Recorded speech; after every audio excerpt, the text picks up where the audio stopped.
May we continue with what we were talking about yesterday.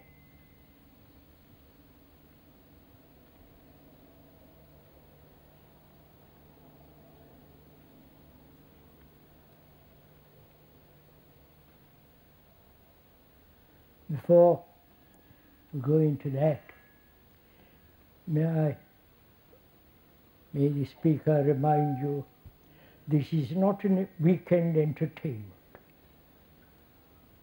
Not here just to be amused or intellectually excited about it. You see, in no way a form of entertainment. We are rather serious, and I hope you are also serious.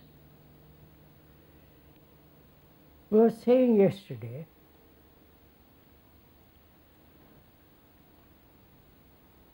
that human consciousness, that is what we are, not superficially, but deeply, there is a common ground upon which we all stand. Our consciousness is more or less similar to the whole of mankind. Wherever you go, there is always sorrow, anxiety, uncertainty, great sense of deprivation, a pursuit of pleasure, and the endless pain of 1,000 years of tears. This is the common lot of all human beings, whether they live in different climates, whether they live in China, in Russia, or in America, or different parts of the world. This is the common lot of all human beings. And this is the consciousness with its content of all individuals who think they are separate, but they are similar to all mankind. I think this is irrefutable, both logically, intellectually, and factually. This is so. It's not a dogmatic statement, but when one closely observes what human beings are actually, not ideologically, not in fantasy or romantically, but actually. Each one of us suffers. Each one of us in great deal of trouble and sorrow. We are uncertain, insecure, frustrated, wounded. And wherever you go, this is so with all human beings. Though superficially they are divided by nationalities, by different cultural, religious differences, but those are outward coatings of an inward travail, inward agony, pleasure, joy, and so on. So when you consider this carefully, what place has the individual in it at all? We are conditioned to individuality. We are conditioned to think that we are separate from another. We have separate souls, whatever that may mean. We must succeed separately. So, is that mere conditioning, or is it an illusion, or it is something that superficially, because we are different superficially, you're tall, I'm short, or I'm black, or you're brown, and so on and so on.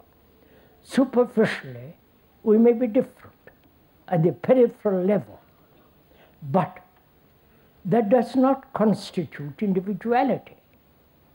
You may have a different capacity from another. I may be an artist, and you may be a politician. Those are outward dressings, outward coating. And we take the outward effects, outward appearance, as individual. As we said yesterday, we are not merely listening to the speaker, but we are thinking together of this matter. The speaker is not laying down any dogmatic statement. We are questioning, we are inquiring, and doubt, skepticism is part of this inquiry. Not only doubt what one thinks, doubt one's beliefs, one's conclusions. Not merely doubt what the speaker says. That would be quite easy. And it becomes rather superficial. But to doubt one's own behavior, the way one lives, the whole religious structure, to doubt it, to question it, to doubt our nationalities, why we kill human beings who are like us, why we tolerate wars, and so on. Skepticism has a place in our inquiry, and we are inquiring together. Not the speaker is inquiring, and then you follow him, or you say it's absurd and move away from it, but rather we are together going into this matter. It is not a one-sided affair. So that's very clear that we are together inquiring into the question, what has happened to man, who has supposed to have evolved through millions of years. And through that evolution, through that time period, we have more or less remained as barbarous as before, killing each other, constantly in conflict, divided religions, and so on. So as we said yesterday, our consciousness, which is what we are, is the consciousness of mankind. And we are concerned whether that consciousness, with all its content, the beliefs, the conclusions, the faiths, the acceptance, the fears, the pleasures, the agony, the loneliness, the despair, sorrow, and the constant inquiry if there is something more beyond all this, is the content of our consciousness. This is what we are.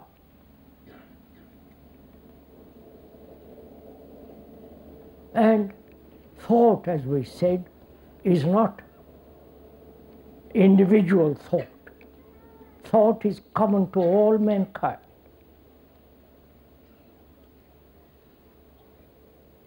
So again, very obvious.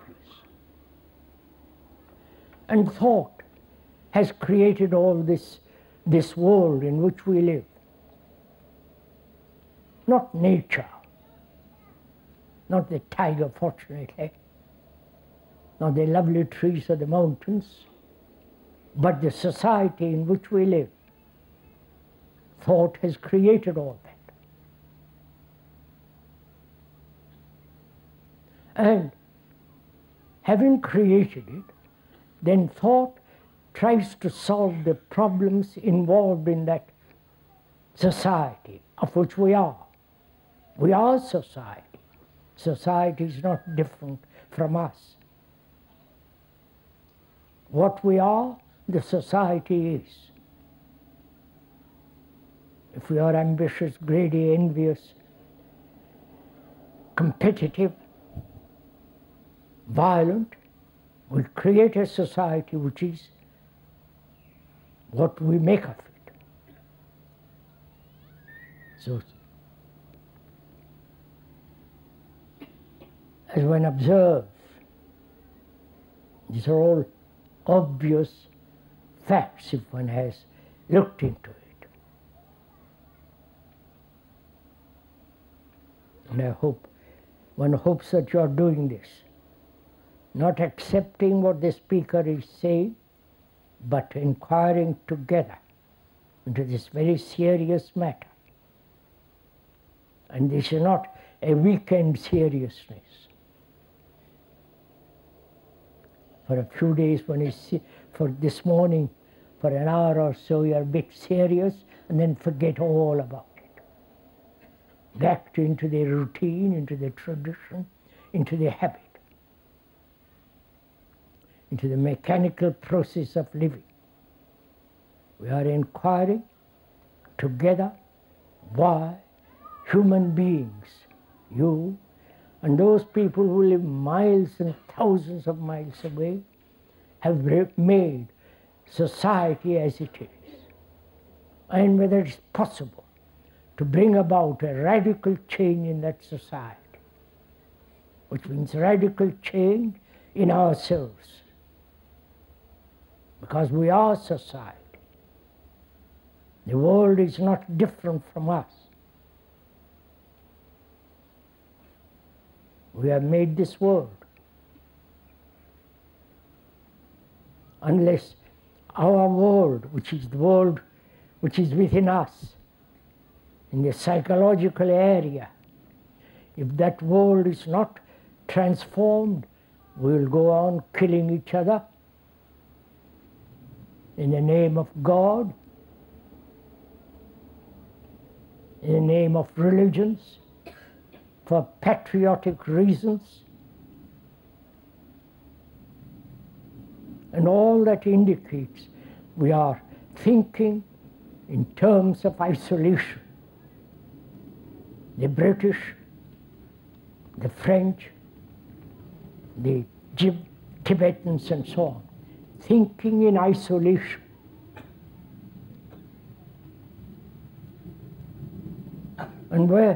And hoping to find security, both physically and psychologically, in this isolation, try to find security. There can be no security in isolation. So obvious.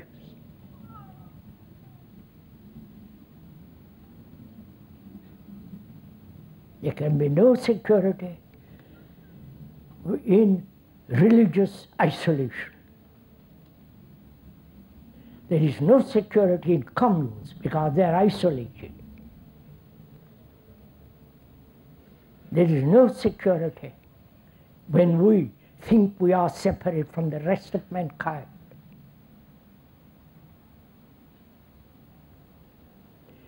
Isolation is a very complex problem, because we're all conditioned to live and function in isolation. That's our tradition.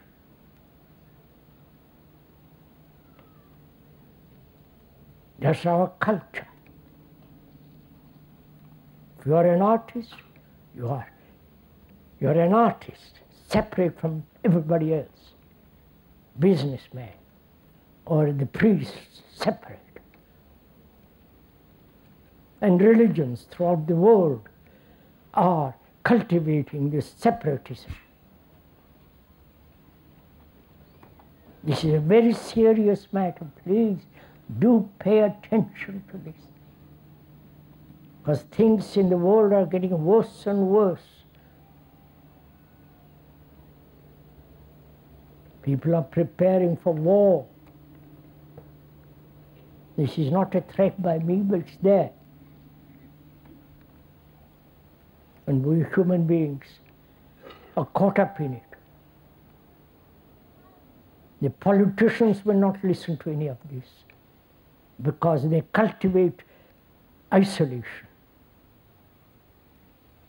Because the vast majority of people in the world think and believe, have faith, that when there is separate nationalities, there will be peace.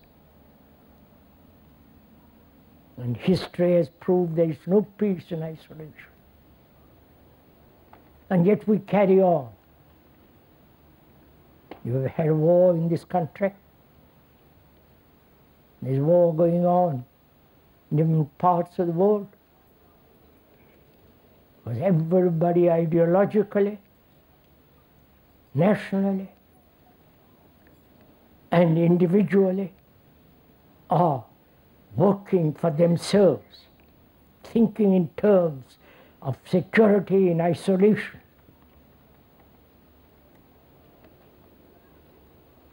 And as we said yesterday, to observe this fact,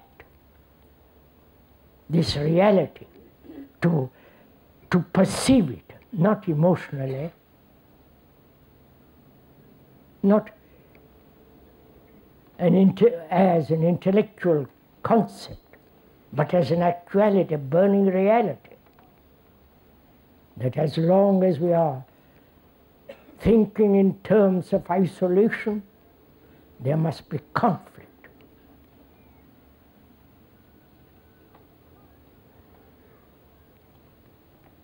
Conflict in our relationship, as we pointed out yesterday.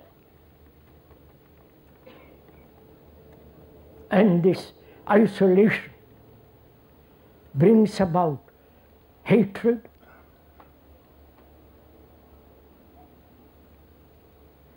this isolation brings with it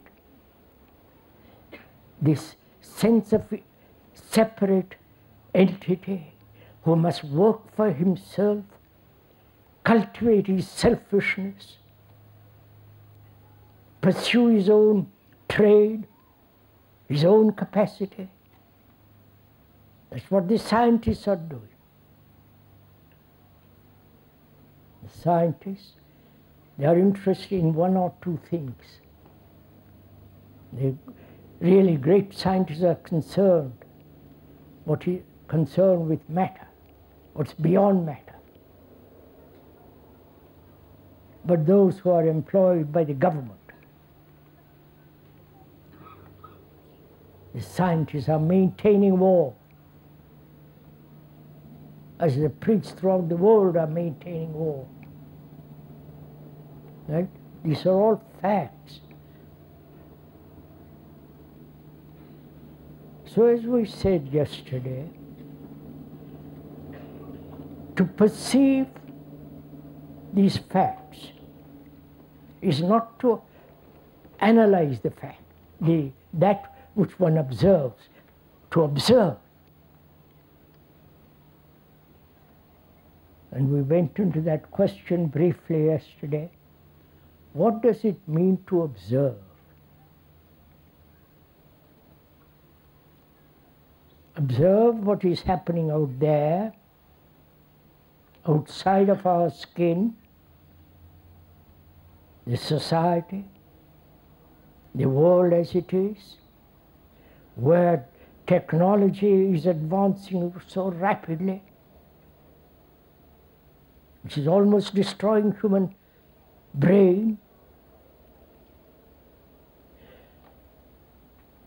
And East, as we pointed out yesterday, that is the Far East, is now going to be completely mechanized, technologically advancing far more than any other country. As you know, Japan's cars, radios, televisions, and all the rest of it. And the brain has been occupied mostly with that.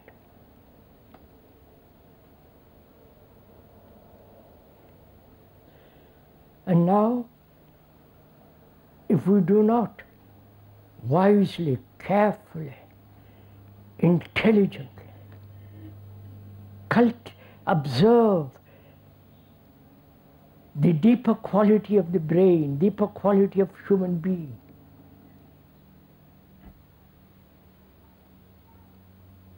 then the brain will naturally deteriorate as it is deteriorating now. The brain has got infinite capacity.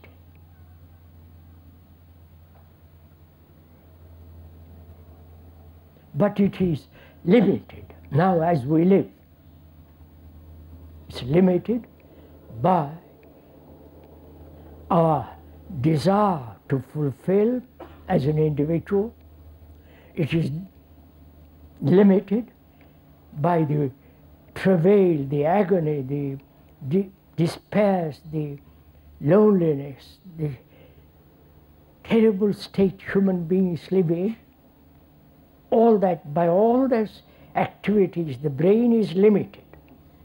It has, when that limitation is broken down, it has got infinite capacity. Right? And we are inquiring into that, whether it's possible to break down, to be free from this conditioning of, as we said, from hate, because human beings hate each other. You may not hate your neighbor, but you hate anybody who interferes with your particular ideas, or you tolerate them, which is the same form. And we went to the question also of human beings wounded psychologically, to observe that wound and not carry on and on for the rest of one's life. See the consequences of being hurt psychologically, what it breeds: loneliness, resistance, more fear. To observe it, and observation is like a flame, which is attention. And with that capacity of observation, the wound, the feeling of hurt, the hate, all that is burnt away, gone, if you observe attentively. And also we talked yesterday about relationship. Human relationship, intimate and not intimate. How we are in constant conflict with each other in our relationship, man, woman. I'm sure we know all this. But we tolerate this conflict. We put up with it. We are educated to accept conflict.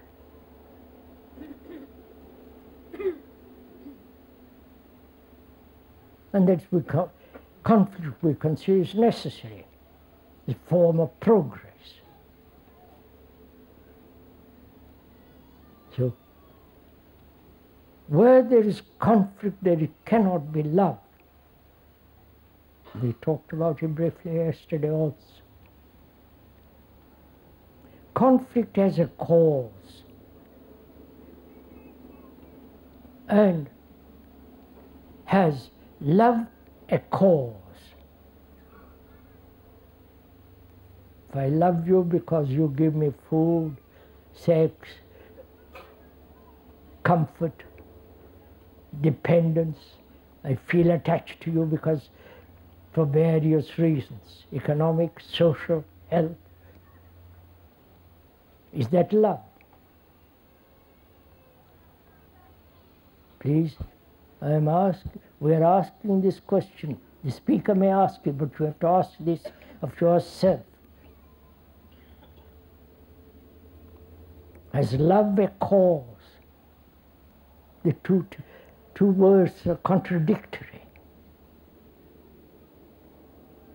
Because our present of so-called love has a cause. And therefore, in it, there is always the seed of conflict.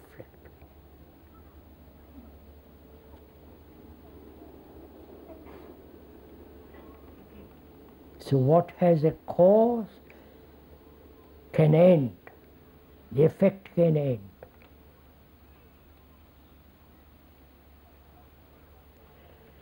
And we ought to talk over together this morning so many other things involved, like fear, pleasure, loneliness. Well, that sorrow can never end.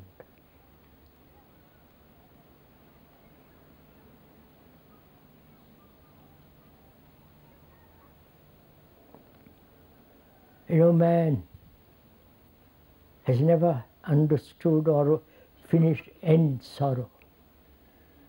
After millions of years, he's still living with sorrow and fear,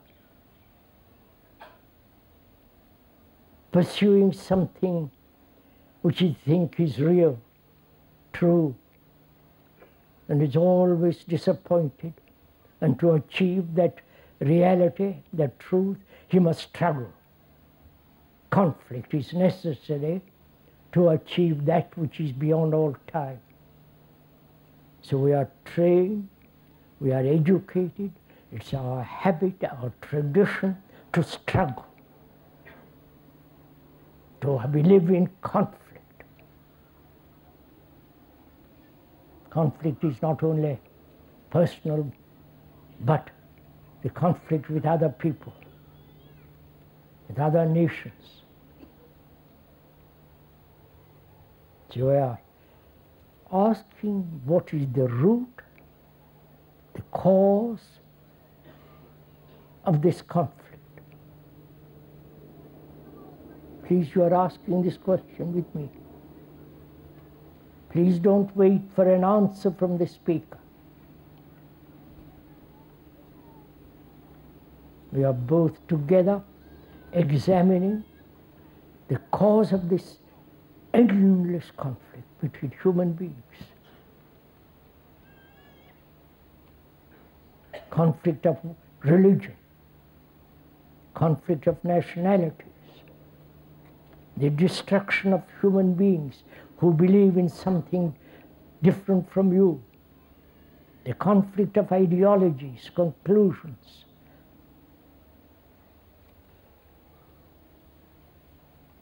Can this conflict ever end, or must human beings everlastingly live with it?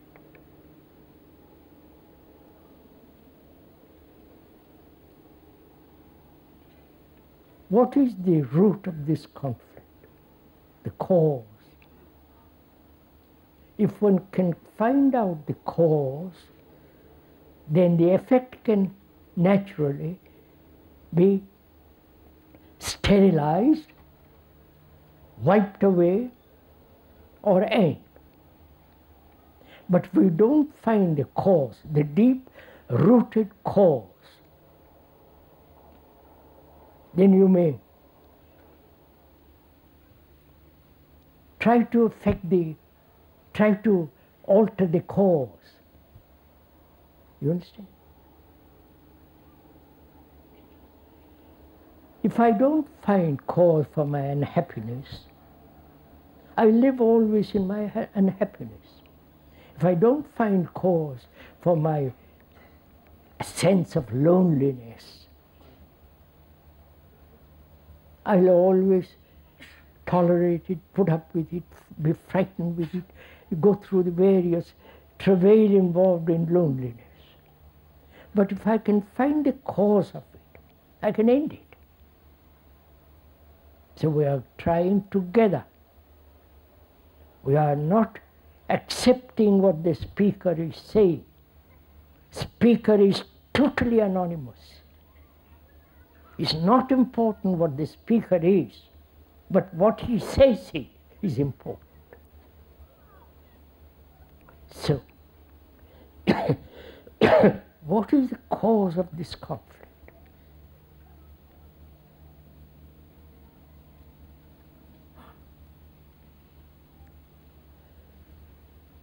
First of all, look at the ideologies man has created. The Russian ideology, Marx, Lenin ideologies, Mao Zedong ideologies, the Christian ideologies, the Hindu, the Buddhist, the Tibetan, the American, democratic, is one of the causes of this conflict, ideologies. You understand? Please ask yourself this question.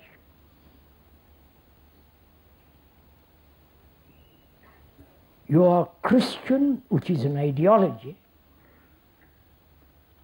with your form of worship, mass, and all the tradition that goes with it, the peculiar dresses and so on. And I, as a Hindu, if I'm not, I, as a Hindu, if I am one, have my own peculiar ideologies, my own beliefs, my own faith, my own superstitions. So we are in conflict with each other. We tolerate each other. Understand? But yet there is the strain between us. You believe in one thing and I believe in another. There is the whole totalitarian ideologies and the democratic ideologies. These ideologies are at war, right? So we are asking, is one of the roots of conflict any form of ideology, any form of intellectual conclusions based on study, based on inquiry, come to a conclusion, and you come to a different conclusion, studying the same thing, and so we are at each other, right? So we are finding out whether ideologies are one of the causes of this conflict in the world, and also in ourselves, which is, I conclude something from my experience. I've had an experience of a peculiar kind, I hold on to it. And you have another. So there is a difference, there's conflict. Can one then, if ideologies are one of the root causes of conflict, can one live without ideologies?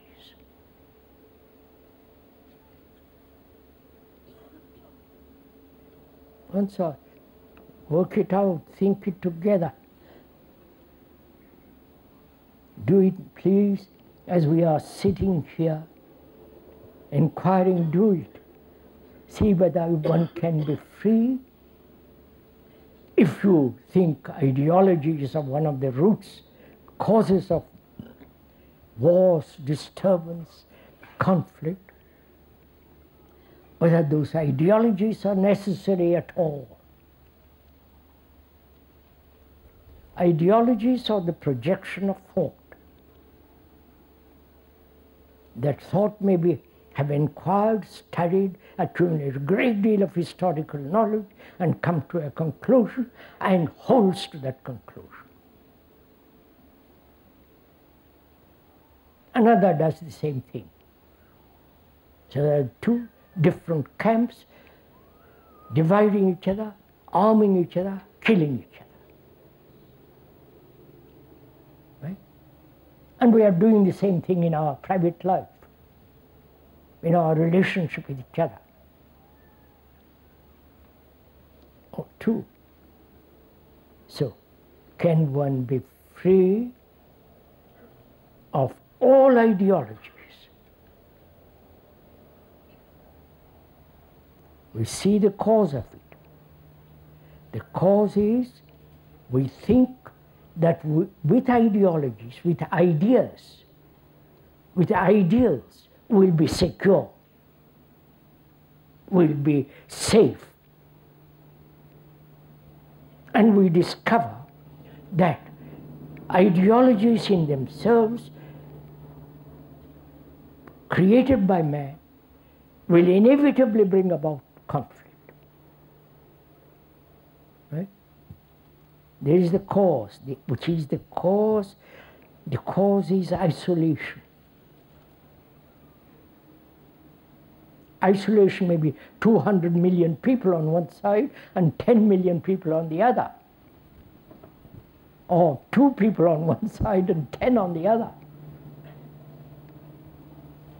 So, having discovered the cause, which is the desire to live according to a pattern, traditional pattern or ideological pattern or a noble pattern, such ideologies will inevitably bring about isolation. And that may be one of the major causes of conflict.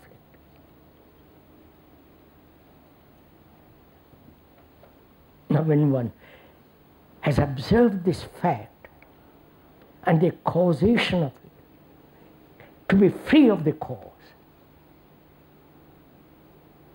I should be free of the desire, of the urge that in ideas, in conclusions, in concepts, ideals, there is safety.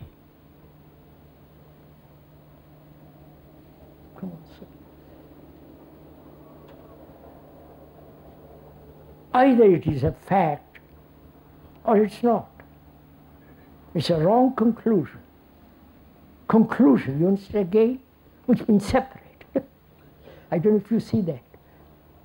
Moment we come to a conclusion, it breeds isolation. I believe in Christ and you don't. I believe in the Buddhist way of life and you don't. So there is this constant struggle, which means the brain has accepted a pattern of living according to some ideal, a concept, a symbol. And there is the illusion in that there is safety. So I cling to it. But when you point out to me the nature of this movement, either I reject it entirely, which is natural, or if I'm at all sensitive, at all aware of the world as it is now, then I begin to inquire. Then I begin to see that the facts are much more real than the conclusions about the facts. Right? So, can one be free of the cause of this ideological concept of life, which is really a very, very serious question. Because from Plato, Aristotle, and from the ancient Indians, ideals have become extraordinarily important. And we live according to the Greeks and their conclusions. Though we have expanded, we have narrowed it down and so on. So the same thing, this whole idea of living according to an ideal, which must breed conflict, right? Which is, the fact is what is, not what should be. The should be has no fact whatever. What is a fact, right? So we are asking also, are there other factors of conflict in one's life? Because we are asking this question we are asking this question naturally, is there a way of living in our daily life, a peaceful, vibrant, active life, not just sleepy life, to be free from all conflict, to have no problems. Problem is another factor of conflict, right? We are trying to find out a way of living entirely different from what we are living now.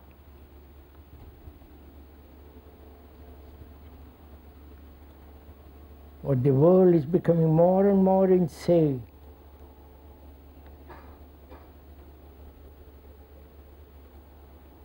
And those who want to be sane is rather difficult in this world. So is fear one of the causes of conflict in one's life?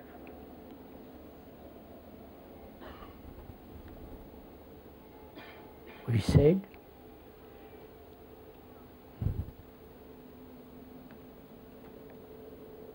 ideals may be one of the factors of conflict, because it takes away from us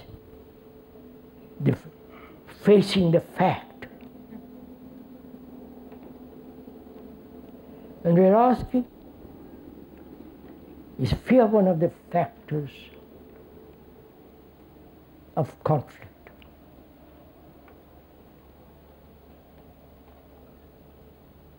Is isolation, which is part of fear, is that a cause of conflict? Isolation. Me and you, we and they, the enemy and the allies. You understand? This perpetual process of isolation.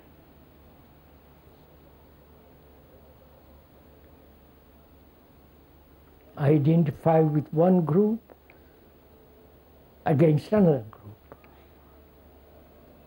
The Buddhist group, the Christian group. You understand? It seems so absurd.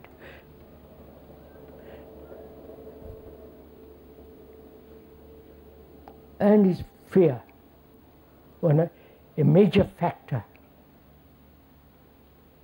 What is the cause of fear? Because as you said, when you discover the cause, the effect can be wiped away. But we're always dealing with the effects.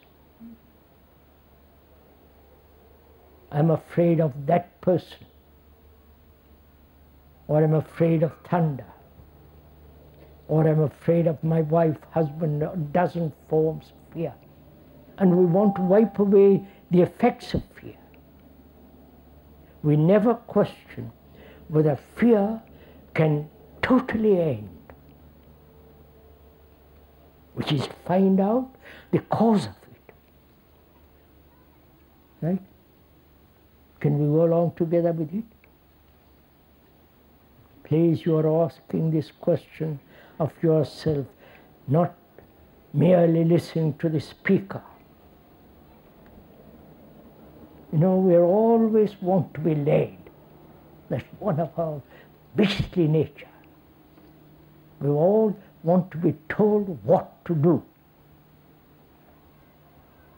Marx tells you what to do. Christ tells you what to do. The psychologists tell you what to do. The politicians tell you what to do. The gurus, and you know all that. We're always looking for leaders, better political leader than the present one. And the better political leader is always not good enough, but the next one will be better. And so we keep this idea.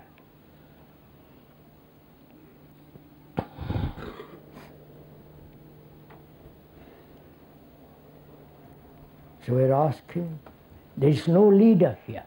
Please, let's be clear on this point. There is no leader as far as I'm concerned. You can create the speaker into a leader, which would be utter folly. But the speaker is not a leader. We are together cooperating to discover the cause of all this misery of man. You have had 1,000 leaders. They've all failed. Right? So we must, it isn't that we must have self-confidence or we must rely on ourselves. We've also done that. That hasn't led very far. Whereas if we can cooperate together in our inquiry, find out why the human beings are what they are now.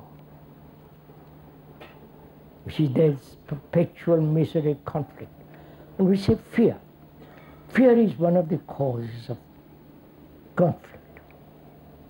What is the cause, the root of fear?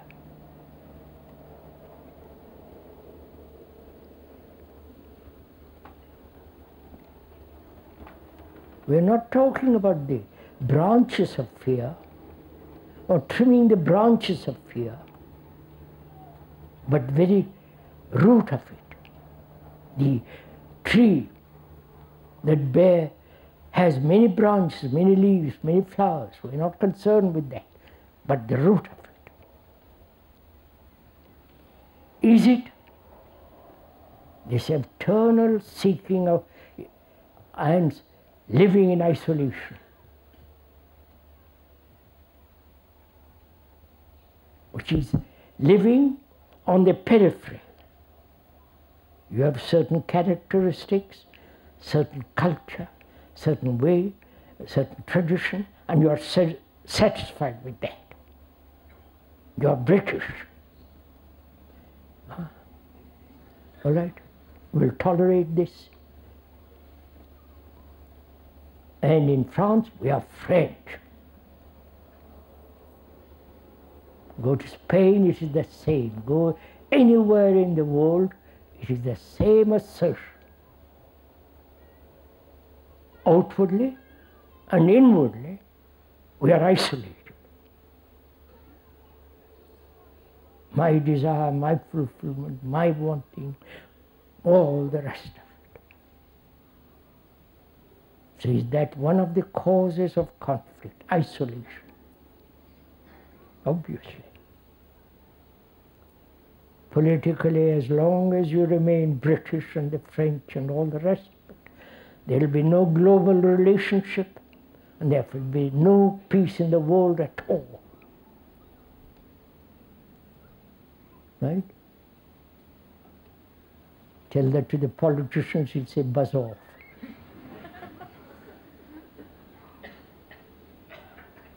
when we elect these politicians.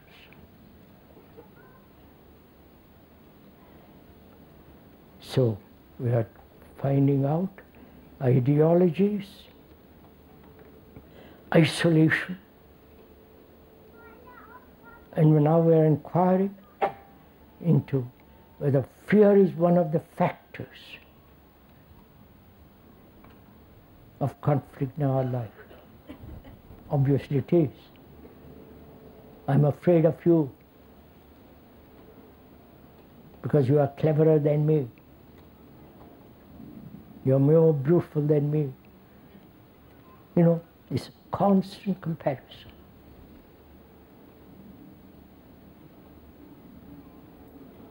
So, is comparison one of the factors? Of course it is. Can one live a life without any comparison? Which means no measurement. I am this, but I will be that. That's a measurement. What I will be that breeds fear. Right? Oh, I don't follow all this. So, what is the root of fear? The cause. Is it time?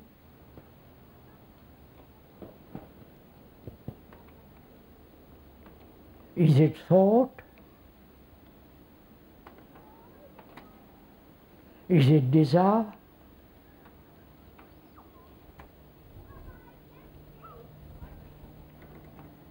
So if these are the causes, if they are,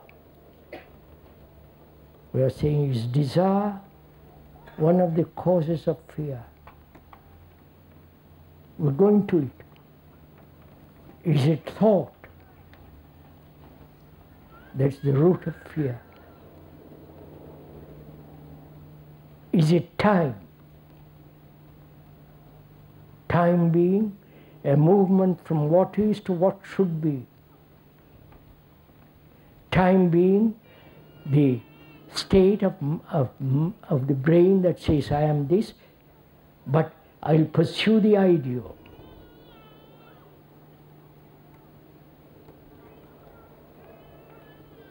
And is thought the root of fear. The remembrance of pain of yesterday, hoping that pain will not occur again.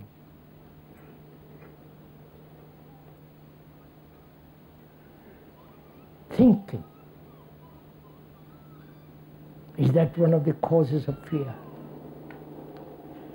Don't say, if I don't think, what will I do? That's not the point. The point is we are trying to inquire whether thought breeds fear.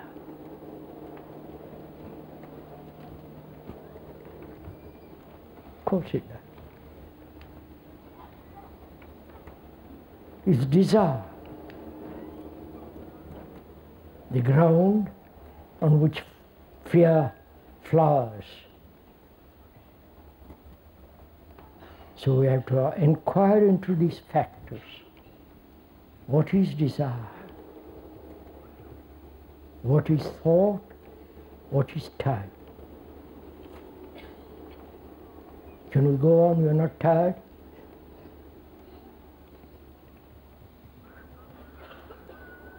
What is desire?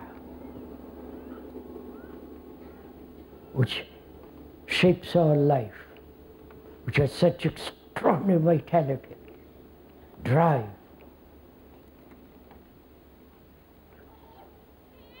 We live by desire. The objects of desire may vary from time to time.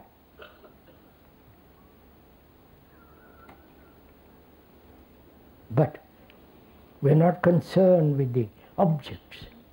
We are concerned with the root of fear, which is, we are asking whether desire is one of the factors,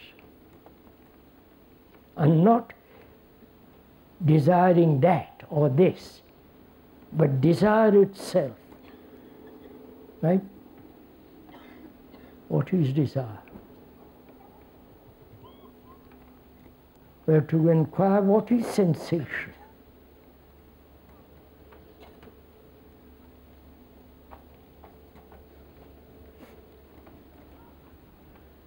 Both tactical, touching, what is sensation? What is the function of the senses?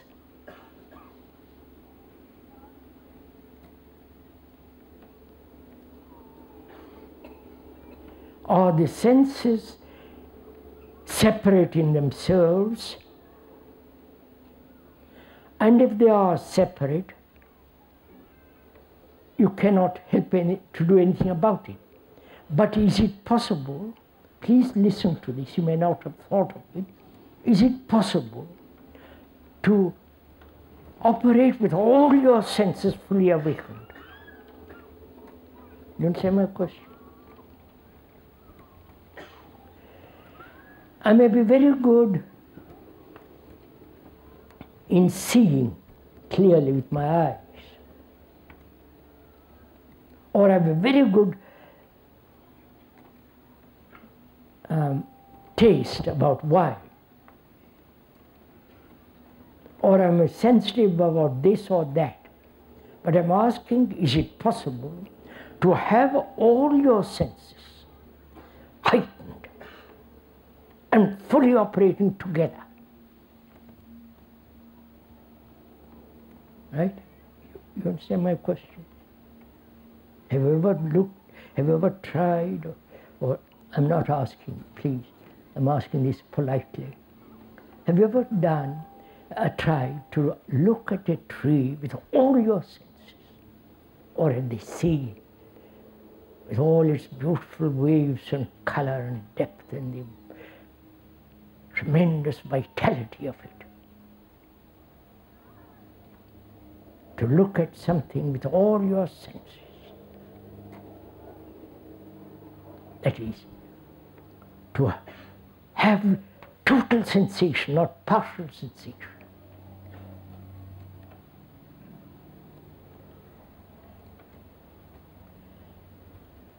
And sensation, yes, what is sensation?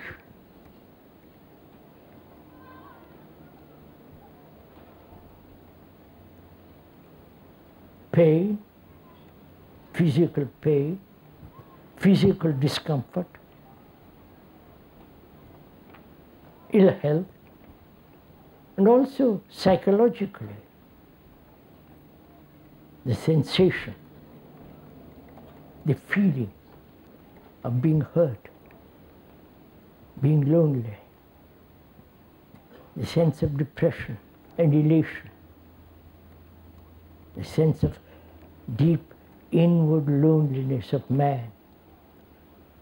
When we talk about man, we're also including the woman, so don't get excited about it.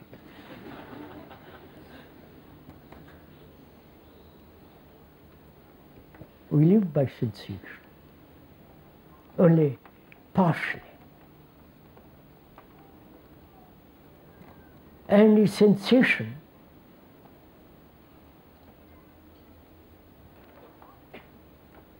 is that one of the causes of desire? I desire a car, a suit, a shirt, or a robe, or a dress. I look in the window.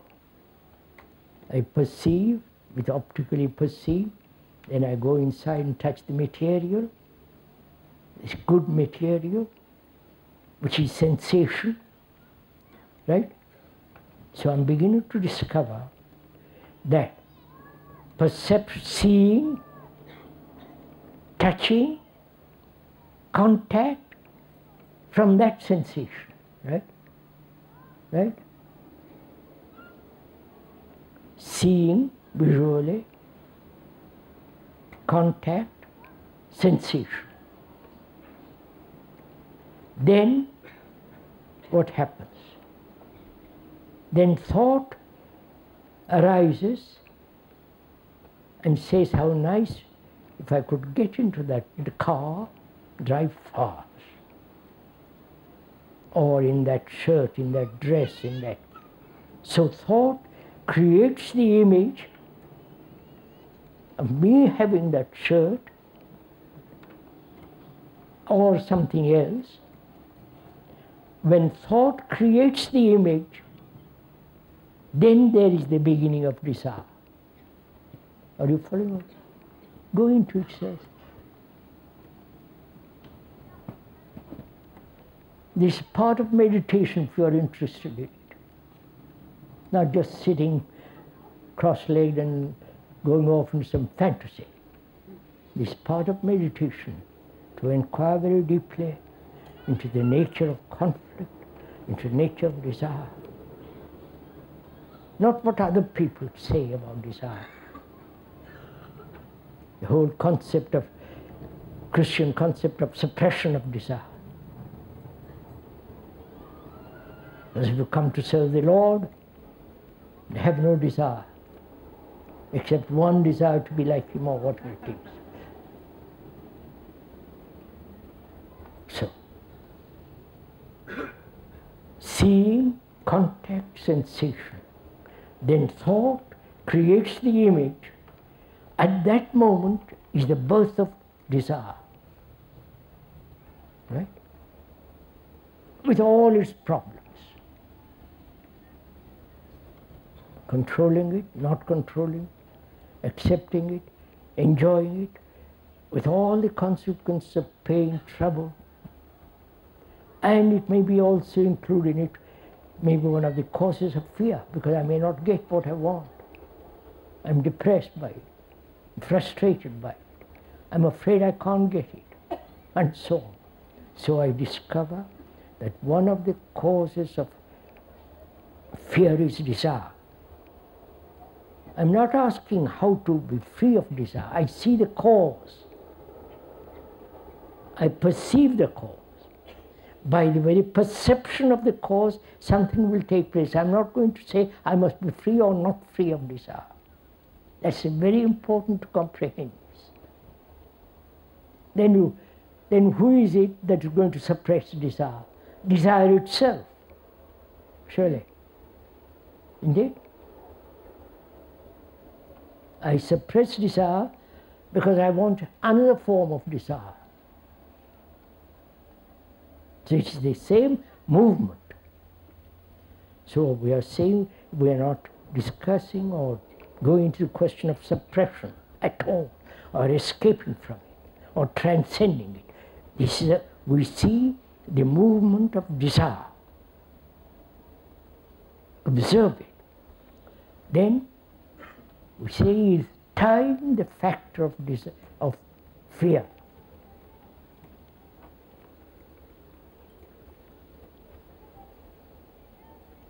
Time. I may die tomorrow,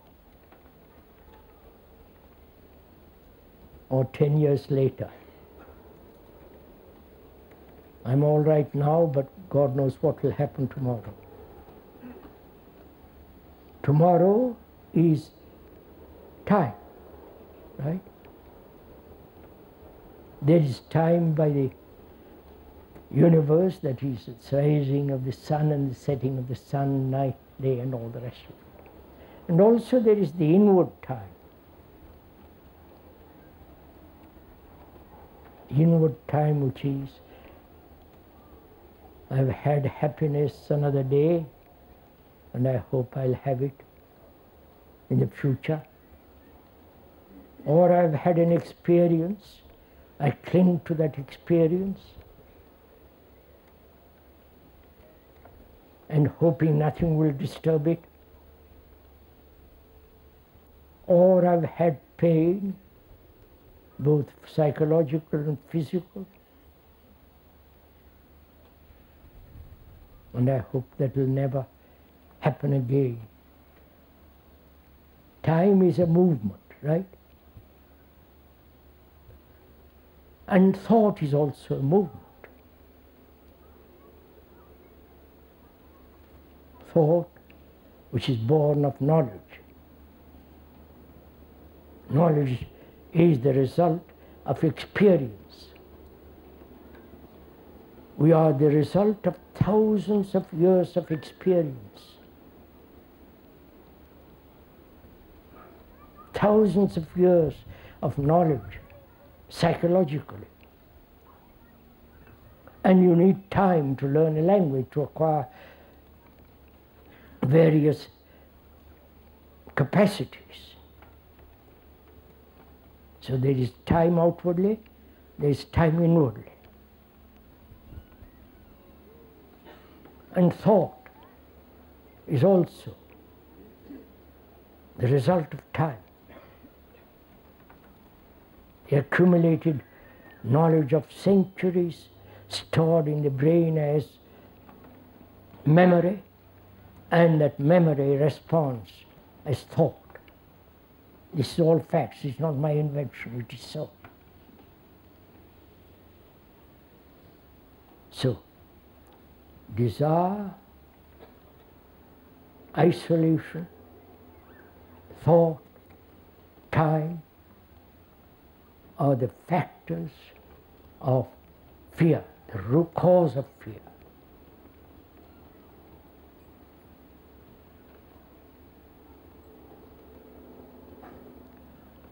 Now, how does one deal with a cause? You understand my question? I've found out for myself the cause of fear. And how is it possible to dispel that cause without effort? The moment I bring effort into it, it's another form of conflict, right? So is it possible to be entirely free of the cause and or the causation of which breeds all this? It is possible only, please, we are talking over together. It's possible only when you observe the fact, that is, when there is the realization that the cause is producing all these effects. And also one knows, where there is a cause, there is an end.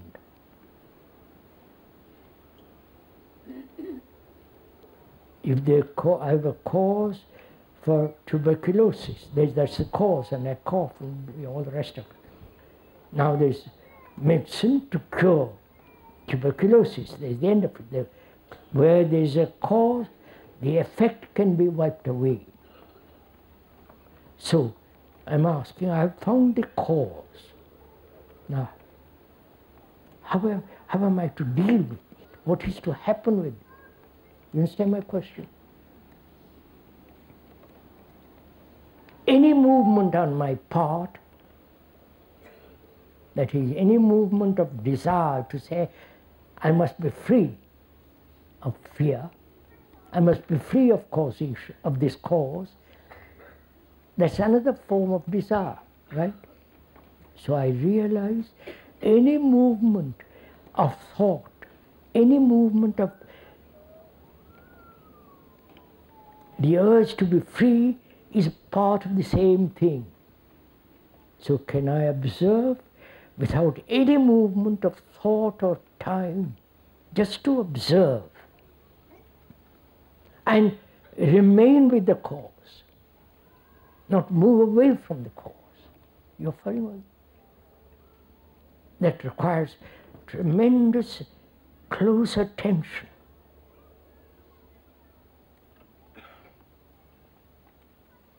So one has to inquire much further into the nature of attention. It's not for the moment today, we'll do it another day. But to be aware of the cause and to have no choice about the cause. To go beyond it, suppress it, run away from it, just to look at it, hold it. when you give your whole attention to that cause, that very attention is like a fire that dispels the cause. Right, that's enough for today.